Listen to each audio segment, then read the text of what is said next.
New Japan Pro Wrestling held their Resurgence show over the weekend, and it was full of surprises. A new champion in Hiroshi Tanahashi, and surprise appearances by Will Ospreay and the Guerillas of Destiny. I'm Ryan Joy, and I run MinutesToBellTime.com, a website database tracking pro wrestling from around the world. On today's show, we're talking about Resurgence, and especially the Will Ospreay angle that brings the IWGP World Heavyweight Championship to the United States and the American Strong brand. We also have headlines from the weekend. Travis Severance is in the house, and this is the Daily Wrestling News Show for August 17th, 2021, where we sort through all the bullshit in wrestling news to find you the truth.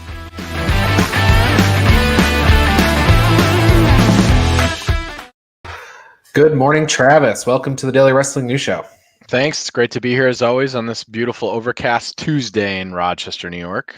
You say that, but you know what? I think every day is overcast there because that's what you said last week. Well, it seems like Tuesday for sure. Definitely a cloud over your house anyway. Fair enough. All right. Well, over the weekend, there was a bunch of shows, Triple Mania and Resurgence, both on Saturday. And the subject of this morning's for opening segment here is Resurgence, because there was a bunch of stuff that happened during the show, including Will Ospreay making his return. He had just apparently been cleared. He'd been out for 4 months. And he says, Jon Moxley walked around not defending the championship for a year, and New Japan never stripped them. They gave me 2 weeks, and they stripped me of the title. Well, I'm the real world's champion. He pulls the belt out of a bag, and he says, I'm not going back to Japan. I'm here to stay. So we have Will Ospreay in the United States. He's going to be wrestling all these strong shows, and he actually makes his return to the ring this weekend. He's facing Doug Williams back in the UK for the British Heavyweight Championship, but he's going to be here. He's going to be wrestling on Strong, and we're going to get a chance to see Will Ospreay in all these different shows that they have. Yeah, obviously a real blue chipper. Easy to put him in a conversation for best wrestler in the world at one point. We'll see how the injury impacts him and things like that. This is certainly the shot in the arm that we had been talking about for a couple of weeks that New Japan Strong needed. I know we were excited. Jay White was over here. They do their tapings in LA, things like that. So we thought, okay, maybe Jay's going to come in and work some Impact shows, and who knows? Maybe we'll see a crusade over to AEW and things like that. But this Will Ospreay showing up was completely out of nowhere. Didn't see it coming in any way, and he came out swinging. And you know what? Even from a heel perspective, it's hard to argue with what he had to say. The Moxley situation was over a year with that title. This is the bigger unified belt with allegedly he said that they knew it was supposed to be 4 months. They take it off him in 2 weeks, and the show must go on. And we've got Shingo Takagi with the other belt. He makes some great points, and this is a great storyline for him to have to sort of go into this. Come and get it from me. I never lost it. It was taken from me wrongfully. I mean, it's not dissimilar to some of the arguments we've seen Jay White have with the administration over New Japan in the past, but pretty exciting. Like, yes. Will Ospreay being stateside with all of the stuff going on. I mean, I can go back to our sit down at StarCast years ago in Chicago, where we've got Kenny Omega and the Elite out there, and they ask him, who's the New Japan guy you'd love to see over here? Who would you like to see? And Kenny Omega straight calls out Will Ospreay, and he says, I want to see what this kid has. So dream match. Give me some Ospreay. Give me some Omega. Give me Omega healed up a little bit and Ospreay stateside. Who knows how long he's going to be here? Who knows where he's going to show up? Is he going to be in New Japan Strong? Is that what he's going to do? Is he going to be back and forth with Rev Pro? I was interested to see how many people we saw come over, and we'll get into it a little bit more, from the show to stateside. Now, I think that has a lot to do with kind of the state of things in Japan. They want the talent over here. But the other interesting thing, and we can break this down as we get into the card a little bit more, the style and the presentation on some of the wrestlers were very, very different for the American crowd, specifically the way that Jay White handled himself. Yeah, no, it's been that way ever since he basically arrived. So it is interesting to see how they get what reaction they get from the American crowd versus the Japanese crowd. But you're right about Will Ospreay. This is a perfect angle for him. But what's exciting about it for us is, like you mentioned, it was the shot in the arm. We have I guess he's not the legitimate world champion, but boy, is there a good argument to be made. He never lost the belt. He can carry that around. It feels like we have a world champion on the Strong brand that we didn't have before. Like the Strong title really wasn't a top title. The US title really wasn't a top title. But man, you have that butterfly belt, and Will Ospreay as the one holding it. He can defend that for the next 6 months. They do Strong tapings 1 weekend a month. So they have tapings in Texas, they have tapings in Philadelphia, and then they have tapings in California. But by that point, we're in November. And then they have their next big show they called Battle in the Valley. That's November 13th, and Ishii's on the cover there. You got to imagine there's going to be a big Will Ospreay title defense on that show. So you have all these pieces they put together. They were having trouble selling tickets in Texas. They were having trouble selling tickets in Philadelphia. Well, if people watch this show over the weekend, there should be no issues selling tickets after this when you have Guerillas of Destiny on the show. You have Will Ospreay on the show. That brand is a whole lot stronger today than it was on Friday. Absolutely. I mean, and that's not to say that I didn't think that the New Japan Strong faithful didn't show out. I thought their participation in their matches, good quality wrestling, and that's never been a knock. It's not that those guys can't go. It's where does the personality and where does the storyline come from? And the New Japan style, Japanese style of storytelling is very different from the Strong style. So this is inserting personalities, people on the mic, people to have issues with, in a must-see wrestler with a title that's hard to argue with some stakes that could roll out through Wrestle Kingdom before we actually get a convergence of them. It's interesting to see. After a bunch of us were like, why are they combining the IC belt with the heavyweight belt and making one unified? And now we're back to two separate belts again, but you got a big belt and a Strong belt and a US belt that's technically on soil here. You know, if we see something else from them, that it's a full lineup of all the belts that you need to build a bigger show and go from there. Now, one of the things that Ospreay said, and I indicated it for just a second, is that he said he's not going back to Japan. He said there's a big tournament and he's not going to participate in the big tournament. So he said he kind of teased it out there, and he said, I never lost the title, and I heard there's a big tournament. Well, I'm not going. I'm not going back to Japan. I'm not going to enter the G1, which kicks off next month in September. But he said, I'm just going to be here with the world title, and if Shingo wants it, he can come get it. But it's kind of, it's incredible when you think about the different storylines, because eventually these two guys are going to come to a head. Mm-hmm. Is it going to be at that California show, Battle in the Valley? That'll sell a lot of tickets. Is it going to be back at Wrestle Kingdom? And if it's at Wrestle Kingdom, then you've got the G1 winner that's wrapped in there too, plus whoever the G1 winner defends the briefcase against between the end of the G1 and Wrestle Kingdom. So, Wrestle Kingdom 2-night event, it's been the last couple of years, so they need 2 title matches. It's already built in. You've already almost got it built in, right? Like the storyline kind of tells itself. I'm interested to see what the Japanese response to this is going to be and how this comes off for Shingo and how they decide to do it, because that's a lot of American English-speaking talent that's over on this show that showed up and stuff.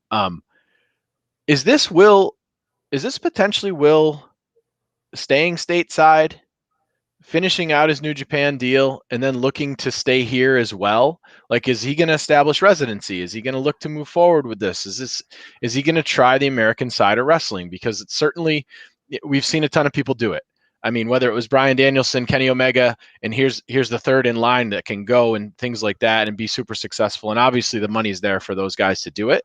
And not for nothing, if everything holds true, you've got Kenny Omega, you've got Bryan Danielson, you've got CM Punk all sitting in AEW.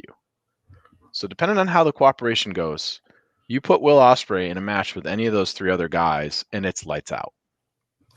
Yeah, and Al Carl bringing up, just to kind of move the conversation over to the tag division a little bit, GOD, when do they get stateside? There's a lot of great matches for them here. 100%. GOD is probably like the best tag team outside of AEW, right? Like, WWE has some strong tag teams in the New Day and the Usos and things like that. But if you're looking at a major tag team outside of the 2 big national companies, it's GOD. Absolutely. Tama Tonga, Tonga Loa. Without a doubt. Haku's kids, Hikuleo's no joke either.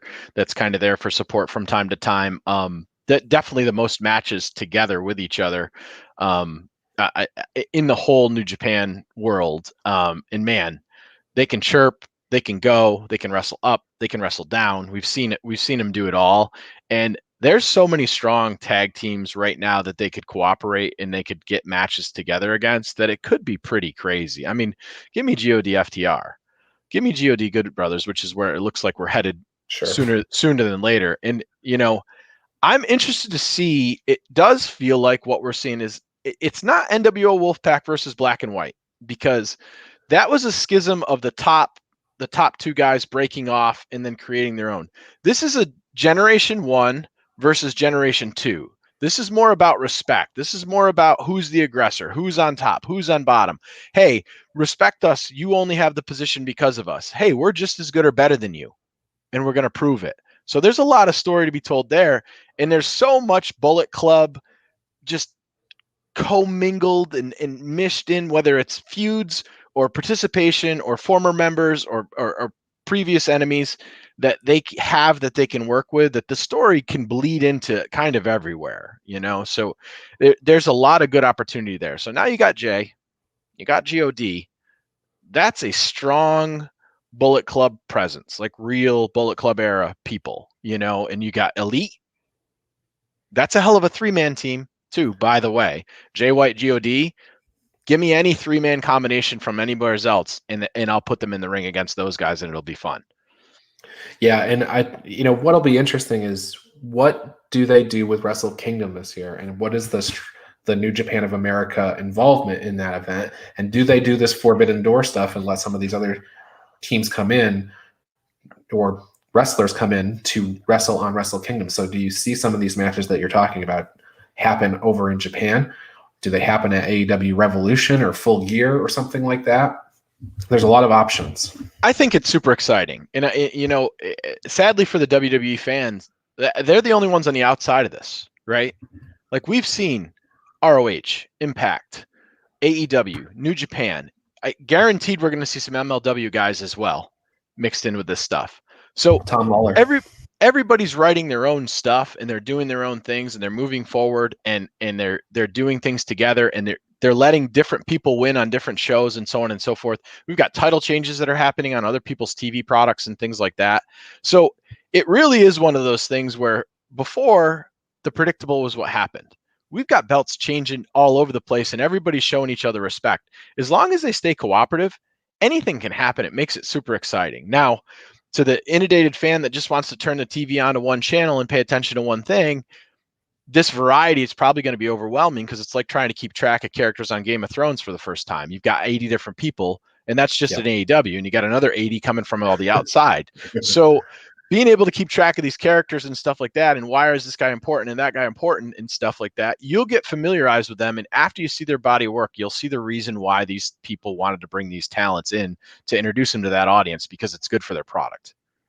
All right, and let's continue with the Forbidden Door discussion, because Hiroshi Tanahashi won the IWGP United States Championship over Lance Archer. It was the classic Tanahashi match where he got his butt literally kicked right until the end, and then he hit a aces high and high fly flow twice, and he got the win. Jon Moxley sitting at ringside, because that used to be his belt for a long time, probably the longest reigning champion, definitely the longest reigning champion without a defense. Sure. Will Ospreay's point. So now Tanahashi, he's the guy that Moxley called out. Tanahashi's walking around with Moxley's old belt. Lance Archer gave Tanahashi respect at the end of the match. Lance Archer wants Tanahashi in an AEW ring. He even cut that promo after the match, said, please come to AEW and don't try to wrestle anybody else before you wrestle me. So there's going to be a line at the door when Tanahashi walks in of people that want to fight him.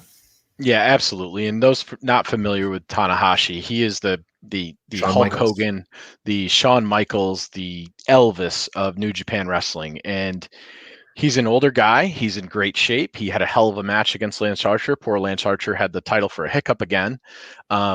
And it was a surprise win. And I'll tell you, the people that are going to line up to want to face Tanahashi at this point in his career versus what we see with the reverence and respect for Yuji Nagata, even though he can still put on a nice match, Tanahashi can still go and use the ropes and things like that. So there's going to be a ton of people that are going to want to line up to take licks. And it doesn't even matter whether they win or lose. They just want to get in the ring against this guy and say, you know what, one time I ran with Tanahashi. So they're going to show out during those matches, because the last thing they want to do, have a garbage match against Tanahashi. You might only get one shot. That's right. That's right. All right. That said, the only other thing we didn't talk about really is the Ishii Moose match, right? And I mean, here you got Ishii, who is all of 5'3", and you got Moose, who is a giant. And they're, and Ishii, there was no build for the match. That's what's kind of crazy, is just all of a sudden this match is on the card, and we're like, oh, holy crap, they're bringing Ishii over from Japan, and oh my gosh, Moose is just going to jump in here and wrestle against Ishii. There's no build for the match. You get the match. It was an excellent match, and Ishii won in the end. Yeah, very, very surprised. Like, when you see Ishii in a New Japan ring, usually he's decent size or average size or looks hulking. I mean, his nickname is Stone Pitbull. Moose is a gargadon. He's just gigantic, and he no-sold a bunch of the power moves that Ishii did at the beginning of the match. Ishii wears him down. It just two bulls going at it. One with literally a pit bull attitude, and the other one that was just a giant jacked up bull. Just one of the better Moose matches that I've ever seen. I was surprised. Ishii hitting the brain buster on Moose was a sight. Like, I didn't think that was going to happen. He went up once and didn't get him, and then he went up the second time and got him. Imagine being Moose. Yeah, but the guy he just wrestles. I enjoy him the way that I enjoy Shingo Takagi, and like, it's hard to have a match where it doesn't look incredible, because they have such impactful moves and their things look strong and they look like they're hurting each other and stuff. So just a really good match. And then we have Ishii, who comes out at the end of the Jay White David Finlay match and growls a little bit at Jay White, and it looks like we're headed back there. Ishii, longtime never open champions, held the belt a couple of times and stuff. So we'll probably go back to that match after this if things go the way that it looked like they were setting it up on that show. Right. And November 13th is their next major show, Battle in the Valley. Ishii's on the card. So we're probably headed that way, right, for the Never Open Weight Championship. Now, before we get into SummerSlam, because we have a couple of things to talk about there, Al Carl has been patiently sitting in the back, being the New Japan matchmaker. He's got all of Wrestle Kingdom figured out based on our discussion alone. Perfect. So here's what we've got: a United States Championship match that he's calling right now. It's going to be Tanahashi versus Moxley versus Archer versus Daniel Bryan. It'd be kind of weird for New Japan to do a four-way match. They're not really big into that. They've been doing a lot of that stuff with the Yano and stuff. But okay, so there you go. Daniel Bryan's in that match. Let's move on to the tag match. We've got God versus the Good Brothers versus FTR versus Daniel Bryan at Wrestle Kingdom. That makes just sense. By himself. Yeah. Daniel Bryan's in there. Yes. I like and it. Then in our World Championship match at Wrestle Kingdom, he's calling it now. It's I'm not sure if this is night 1 or night 2, but we've got Shingo Takagi versus Will Ospreay versus the J1 winner versus Daniel Bryan at Wrestle Kingdom in a ladder match, I would assume. That's definitely night 2, or Rampo. Yeah, exactly. It's the opener. The opener. Okay, that being said, let's put a pin in our New Japan discussion. I still got one more topic that maybe we'll cover in the next section, but SummerSlam is coming this weekend. So this is Travis, this is your go home show, so to speak, for SummerSlam. But you'll get a chance to talk about SummerSlam again this weekend at 3 p.m. on the SummerSlam special hosted by Al Carl from the Essential Wrestling Podcast, 3 p.m. on all the Eastern Observer outlets. We did get 2 new matches for SummerSlam last night. They're matches that we've kind of seen coming for a long time. AJ Styles and Amos versus RK Bro, and Alexa Bliss versus Eva Marie. Those matches were added. Now, the one match that's on the card that I think might be in a little bit of jeopardy is Sasha Banks and Bianca Belair. And this is somewhat speculation on my part, but it's based in some facts that we don't have a lot of information about. Sasha and Bianca both missed multiple live events over the weekend due to unforeseen circumstances. I don't know what that means, but it doesn't really feel like a great sign for this coming weekend. So we'll have to see what happens as we get closer. Yeah, it's too bad. Yep. So save your SummerSlam predictions for this Saturday, but everybody tune in so that you can find out who we think will win the night's matches. And with that, Travis, I'll see you in a minute and a half. If you love the Daily Wrestling News Show, then I want to tell you how you can support us. First, check out bodyslamclothes.com. You can get a variety of shirts for just $20, and all of them come in the super soft style, and the price you see includes all sizes and shipping. Get 10% off 2 or more shirts with the promo code SHIRTS10. Go to bodyslamclothes.com right now to check it out. And join Joey Jarzenka, Ian Schreier, and Rob DeLuca on Monday nights for the Primetime Rundown. They take you through the world of sports, and the show kicks off each Monday at 7 p.m. on the Eastern Observer. And each Tuesday, Al Carl hosts the Essential Wrestling Podcast alongside John Smith, myself, John DeConnie, and Gary Mahaffey. It's another week of updates and highlights in the world of wrestling. Here are our analysis on who we think is going to win the week's matches. Coverage begins at 6 p.m. on the Eastern Observer. And Pro Wrestling Pick'em. It's a place where you can join or host a Pick'em League to test your predictive skills in the world of pro wrestling. Create an account and join a league now at ProWrestlingPick'em.com so you can play against your friends or play against the universe. And the Body Slam Brigade newsletter, currently going out to over 4,200 people each Friday. It consolidates all the top stories in professional wrestling into a quick-to-read email written by me for you for free. Sign up now at bodyslambrigade.com. And of course, this show, the Daily Wrestling News Show. We're here every day, Monday through Thursday, and occasionally on Friday. You can listen to us on Apple Podcasts and Spotify, or watch us live on Facebook and YouTube at 10 a.m. This is the Daily Wrestling News Show, and we thank you for your support.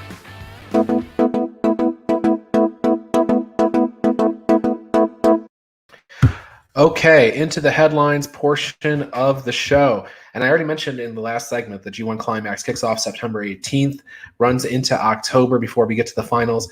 Travis, we don't know any of the people that are involved, but the tournament this year is really interesting when you've got the Forbidden Door and all that stuff.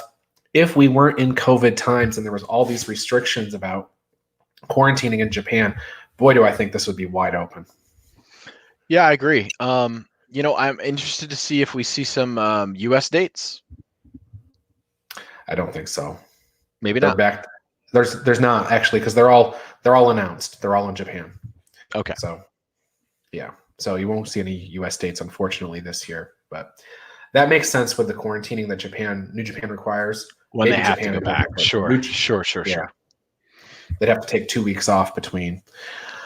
Okay, so Christian won the Impact World Championship on Friday, and now he's scheduled to face the number one contender for the Impact Championship at Emergence.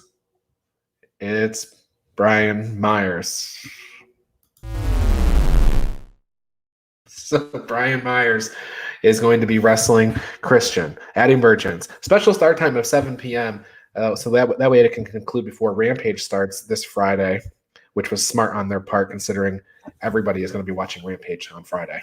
So I've taken some weeks off of Impact, if I'm being honest. It was just last Myers. Brian Myers is where we're headed. With So Christian Cage. last week they had a battle match. royal. Sure. Last week they had a battle royal to determine the number one contender, and it's Brian it came out as Brian Myers against Christian Cage. Yeah, and what's interesting is I don't know when the whole Christian Cage thing came together and if it was just perfect timing, because there's nothing interesting about Brian Myers.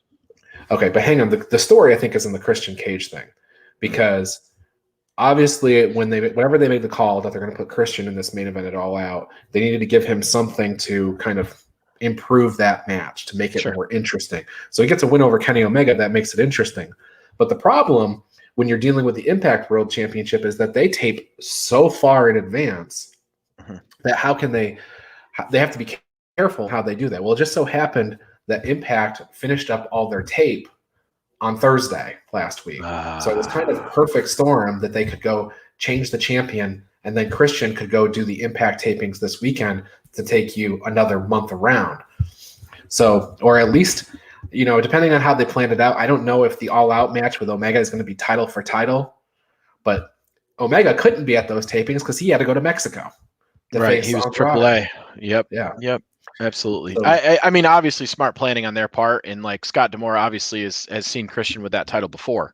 I great choice, great match, phenomenal. But man, you're gonna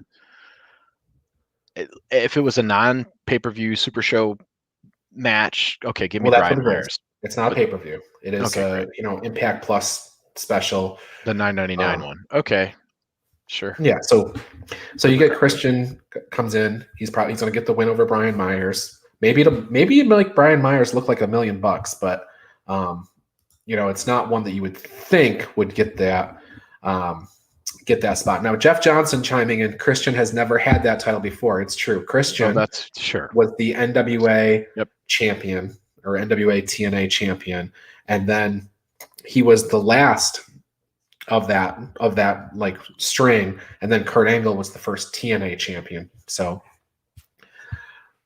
fair point that he hasn't been that champion, but he's been the champion of that organization in one of their many top guys, many situations. So anyway, Christian versus Brian Myers. Yeah, it's not one that it's going to sell a whole bunch of subscriptions. It's not one that would sell a whole bunch of pay-per-view buys, but he's good. He's fine. He's going to get a win over Brian Myers this Friday, which will send him into All Out, and it'll maybe give Brian Myers a little bit of shine, which he could use if they're going to try to push him into that type of position. Correct. Okay. So what's this do to the World Championship match at All Out? Is it going to be title for title, you think?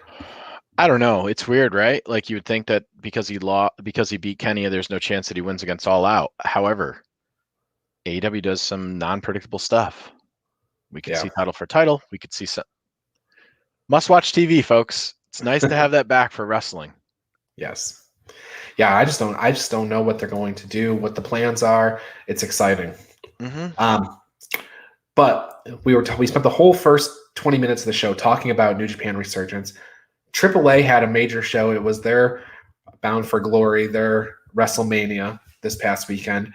Ric Flair was on the show. Ric Flair, who was released from WWE like a week ago. Apparently, Ric Flair gets no non-competes. He's, and if it did, he blew right through it and said, I don't care. Ric Flair comes out. He accompanies Andrade to the ring. Makes me feel like that family is tighter, is pretty tight in terms of, Andrade is Charlotte's fiance, unless they got married on Saturday too.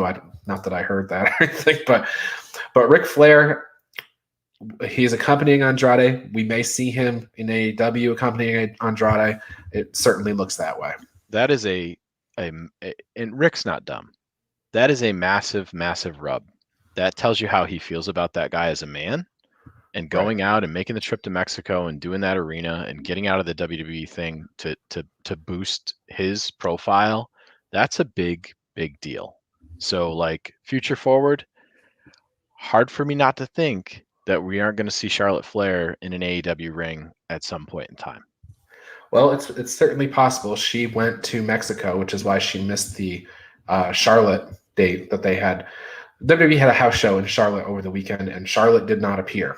It's a lot of Charlottes for one sentence, but Charlotte Flair was advertised heavily for the Charlotte, North Carolina house show, and she didn't go because she had previously planned for months to go to Triple Mania, because at one point the storytelling that AAA was telling was that Andrade was going to be winning that championship there. So it would have been a real big deal to have Flair there, and of course to have Charlotte not on screen, but there are other ways otherwise.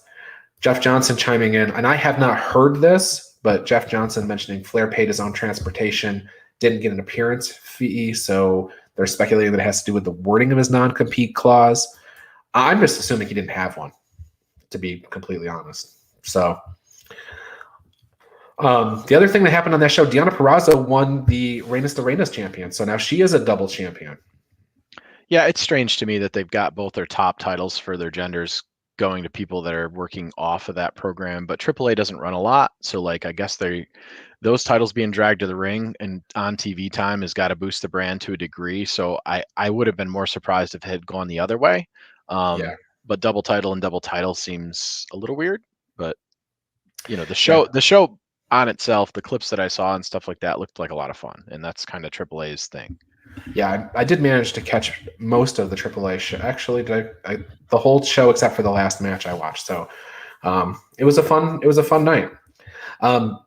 Jeff Johnson also has another point here about the belt collector, and I do have some information about this. Jeff says he doesn't think the belt collector is the story that AEW is telling. It's the story the fans think is being told. Kenny Omega did comment publicly about this, and he said the belt collector thing was something that they sort of stumbled into. Mm-hmm. So they had a storyline, and it just kind of fit into it. So yeah, that could be. I'm not concerned whether they go that way or not. It's a good way to talk about it and stuff like that. And it's certainly something that Don said as soon as he got the other title. Like, how do you not talk about it? You got a guy coming out with 4 titles and you don't say that he's collecting belts. Well, he certainly stumbled across a lot of championship wins. That's true. And how is this for a stable in AEW in the future? Tessa Blanchard, Charlotte Flair, Brock Anderson, and Wyndham Rotunda. It's interesting. That's a different look at the 4 horsemen for sure. So all of them being legacies. A lot of wrestling DNA there. Yeah. All right, some other things to go through. We were talking about Rampage with Christian's big win. Rampage debuts with a huge rating in the United States of 740,000 viewers. To put that in perspective, Dynamite did 970,000 last week. So it was about 3/4 of the Dynamite audience, which is enormous. NXT did 751. So it was just a little shy of 11K of NXT on a Friday night. And that was NXT's best rating since May. So really good start. This week should be no different when they've got the big, all the stuff circulating about CM Punk, and then you're going to go into week after week of this. So if AEW can string together like 4 or 5 weeks of these killer shows, we've got an all-out go home coming up as well in a sold-out Chicago. So if they can continue this momentum and they make that 10 o'clock slot successful, that's amazing. Nobody deserves to do a good rating in that slot. Get themselves over that bump. I think that Chicago show we're going to be able to see live is going to be the first time that they go over Raw on overall viewers. The Dynamite show. That Dynamite show before All Out. That's pretty bold. Does Raw have a Monday Night Football game that week? Is that too early? I don't know. Preseason started, so maybe. Yeah. If there's a Monday Night Football game and Dynamite continues to go up, they did slot back down this past week. They were up at around 1-1. If they continue to trend up, you need to see Raw trend down and Dynamite trend up in order for that to happen. So we shall see. Talking about another 83 weeks soon. Maybe so. Well, let's not put a cap on the 83. Fair enough. Okay, so Roppongi 3K, that's Sho and Yo from New Japan, the IWGP Junior Tag Champions time after time after time, not currently, but they are no more. Sho, after 7 or 9 years or something, he turned on Yo at the most recent show and gave him the old package pile driver and sayonara, I don't need you anymore. So, yep, goodbye. We'll see where that goes to in the future. But both these guys have really, really strong singles runs recently. When one was injured, the other one was running and challenging for the singles title. Neither had won it. So this makes sense. Split them up and go for a dedicated run with one of them. Yep. So WWE released yesterday 30 dates and cities for their programming from now until the end of the year. The big thing here is that they announced Survivor Series is November 21st in Brooklyn at Barclays. So that is the big announcement. Tons of rumors and speculation about The Rock being there. So it could be a huge show. Don't know. And that will be a surprise, I'm sure, if that's what happens. So, and then while not announced, Fightful reported that St. Louis is the front runner for the Royal Rumble. And there is talk there about not really knowing what the date is, whether that's going to be a late January, as has been tradition, or if it'll slide into February this year. So, but Royal Rumble appears to be St. Louis. At least that's the front runner now. Home of Randy Orton. So things could get interesting there. You don't typically win in your home city, so he'll probably be not in WWE. The 29th elimination of the Royal Rumble. Yes. Sad news. It's been a while since we had a show, but sad news with Dominic Dinucci passing away. He's, of course, the probably to our generation, he's most well known as the person who trained Mick Foley. Yep. You know, Mick Foley always talked about getting in his Chevy Nova or something and driving, sleeping in the back seat of the car and on his way to train with Dominic Dinucci. So to us, but he's also the trainer of Shane Douglas and others, so he's well credentialed in that respect. But he did well loved, well regarded in upstate New York. A lot of experience up Rochester, Buffalo area. And he was a top guy in California in the Ray Stevens era, and he was a top guy in Australia, believe it or not. So, but he settled down in Pittsburgh. He was really good friends with Bruno Sammartino, and so he was always in good company. But he was maybe, this is according to Dave Meltzer, one of the second or third oldest living wrestlers when he passed away. So, wow, there's something. Okay, some NXT news on 8/23 and 8/24. That is the Monday and the Tuesday after TakeOver. They're going to be taping 3 episodes of NXT to air on 8/24, 8/31, and 9/7. Kind of indicating, we've been talking about NXT taking a shift and going back to the way things used to be. And they used to tape similar to Impact, big batches of television, and they would release it, slow roll it out.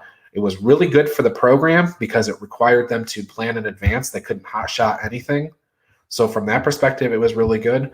But to see it kind of slide back into that taped format is a little sad. But when you look at it objectively, though, sometimes the programming is way better when it's pre-taped like this. So, I think the production and stuff like that and the stories will ring more true for sure, because you have to have a plan for that. But boy, this feels very much like stick a fork in this product. You're talking about running taped TV on live main cable channels for a sports entertainment. And it's 3 weeks in a row. Jeff Johnson bringing up a good point. Do we think WWE is preparing USA to not renew the contract? I would say so. I think we're going back to the network with NXT. It feels like it. Or Peacock. Don't forget that. Sure, the cock. It goes back to Peacock. It's still the network, right? The NBC still has that contract. So it could be, that if that were to happen, the spin on the story would be exclusively on Peacock is where you can catch it. That's the only place, and they'll talk about that as being a big thing for Peacock, even if they don't get the USA money anymore. But it's certainly a good get for Peacock if that's the way that it goes.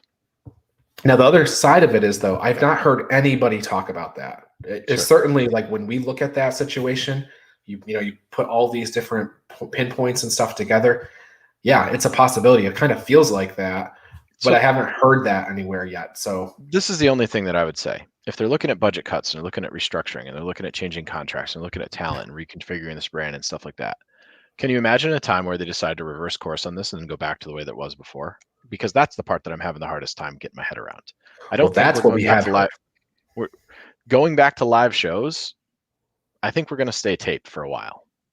Yeah, it's possible. I mean, then they talked about reversing course on NXT. That has been all the talk of the last few weeks since they did those 13 releases on a Friday night during SmackDown. That's been the talk. They're going back to the way things were. And that was the way things were. And it's a much more cost-efficient model. So it's very possible. And Jeff says no one's talking about it, but it's maybe the right call from USA as not as the ratings draw they thought. Better than anything else they were doing in that slot, though.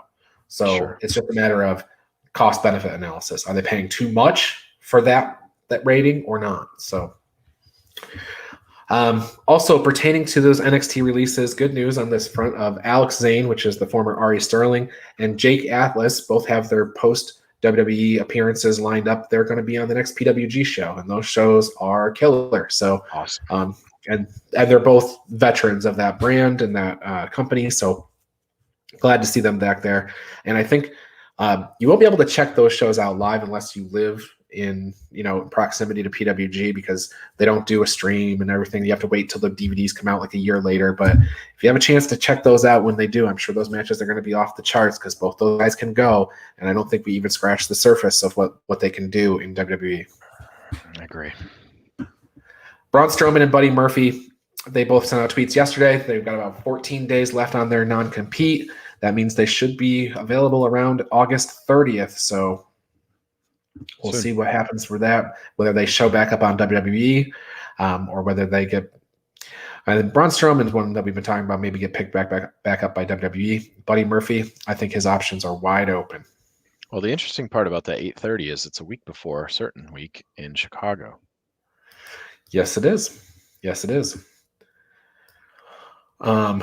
And I don't know that they have a casino anything in the men's division. They don't have any. We don't really have a card for All Out yet. So once we get a card, we can start Speculating putting where they things. could insert things. We can start speculating. Having some fun with that. All right, so NXT tonight, we do have Samoa Joe and Karrion Kross in a face-to-face situation. MSK versus Imperium for the tag titles. Kushida versus Roderick Strong for the Cruiserweight Championship. Carmelo Hayes versus Duke Hudson in the breakout tournament. Should be a very strong episode of NXT. It is their go-home for this weekend's TakeOver, so should be very strong. AEW tomorrow, Travis, Jurassic Express versus the Young Bucks for the tag titles. That's going to be a very strong match. You got MJF versus Chris Jericho in the final labor. Dan Lambert will be on the show, so he's going to bring in some MMA guys. Darby Allin and Sting versus 2.0.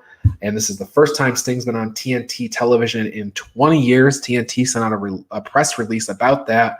It's a big deal to some people. Shawn Spears versus Sammy Guevara, and a major announcement from Sammy Guevara, which I hope is Sammy Guevara challenging for the TNT Championship.